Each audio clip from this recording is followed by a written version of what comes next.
Canada and Australia just signed a massive minerals deal. Here's what it really means. Canada just made one of the most strategically important international deals of the decade, and almost nobody's talking about it. While the headlines are dominated by US politics, tariffs, and border drama, Canada quietly signed a critical minerals cooperation agreement with Australia, a country that just happens to be one of the world's largest mining superpowers.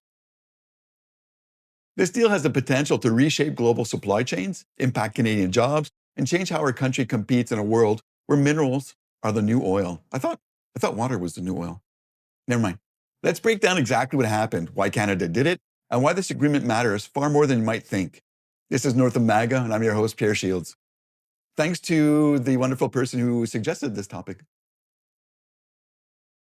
To understand this deal, we need one simple fact. Critical minerals are the backbone of modern economies.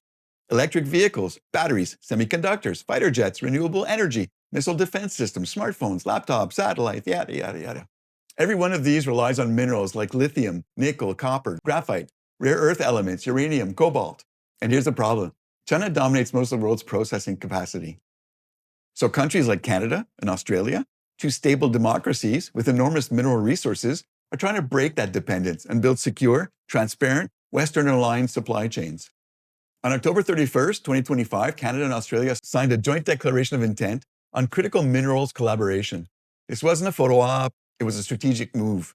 It connects Canada's massive deposits of nickel, graphite, uranium, and cobalt, Australia's leadership in lithium and rare earths, and both countries' shared commitment to ally-friendly supply chains. This deal sits inside a much bigger global shift, the race to control the minerals that will power the next century. Analysis. What does the deal actually include? The agreement focuses on 5 big pillars. Number 1, coordinated investment in mining and processing. Canada and Australia will actively support each other's mining projects through co-financing, export credits, government investment funds, and risk-sharing mechanisms. Both countries are part of the Critical Minerals Production Alliance, which aims to mobilize over 6.4 billion Canadian dollars for new projects. Number 2, supply chain integration. Instead of competing, Canada and Australia will share refining capacity, processing technology, EV battery research, rare earth separation expertise, and sustainability standards. This creates a combined supply chain capable of feeding the US, the EU, Japan, and South Korea, all of whom are desperate for non-Chinese sources. Number 3, faster permits and regulatory alignment. Both governments agree to speed up mining permits, harmonize environmental rules, reduce duplications, and allow companies to operate across both markets more easily. This is huge. One of the biggest bottlenecks in the mining sector is permits. This deal directly addresses that. Good move, really good move. Number 4, defense and industrial cooperation. Critical minerals aren't just about EVs, they're about defense. Jet engines, radar systems, guided missiles, submarine technology, and space systems. Canada and Australia are both defense partners of the US. This deal helps ensure the West isn't dependent on geopolitical rivals for key materials. Number 5, research, innovation, and skilled labor mobility. Universities, mining technology labs, battery research, AI-driven minerals exploration.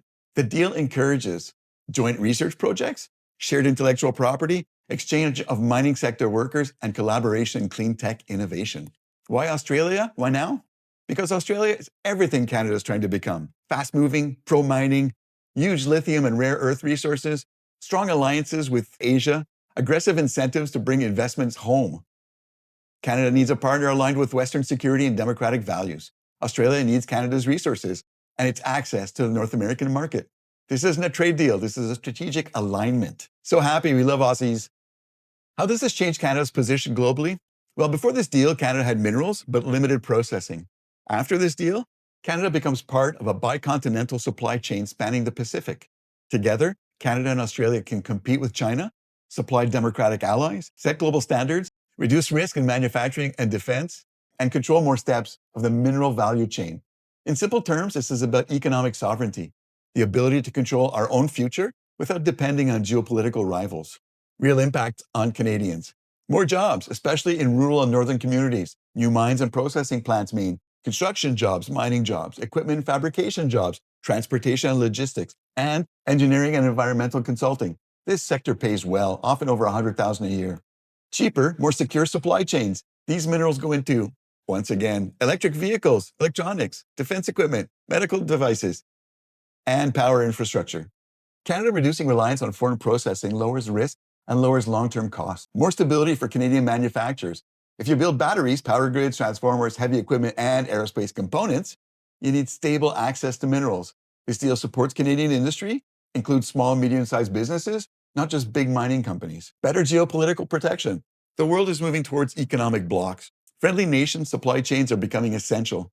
This deal helps Canada build a future not controlled by tariff threats, unpredictable governments, or foreign supply cutoffs. It strengthens Canada's hand with the US. The US wants secure minerals for its EV and defense sector. By partnering with Australia, Canada becomes even more essential to America's supply chains.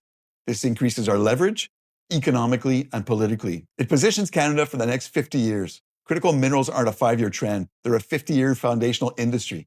This is about the next generation of Canadian prosperity. Takeaway. This is not just another international announcement. This is a blueprint, a foundation for a new era of resource-powered economic strategy. Canada and Australia together form a mineral super alliance. Rich in resources, strong democracies, trusted by global manufacturers, critical to the defense and clean tech industries, and increasingly central to global supply chains. This deal won't dominate headlines, but it will shape the future of Canadian jobs, Canadian energy, Canadian industry, and Canadian sovereignty. If you found this breakdown helpful, hit like, click subscribe, share, and turn on notifications so you don't miss future videos on Canada's economic strategy, defense, and global trade. Let me know in the comments, should Canada sign similar agreements with Japan, South Korea, or the EU next? And if you want a deeper dive on the Canada-US Critical Minerals Pact, or how Canada can rebuild its manufacturing sector, drop a comment and I'll cover it next. Thanks for watching. I'm Pierre Shields. This has been North of MAGA. Go play outside.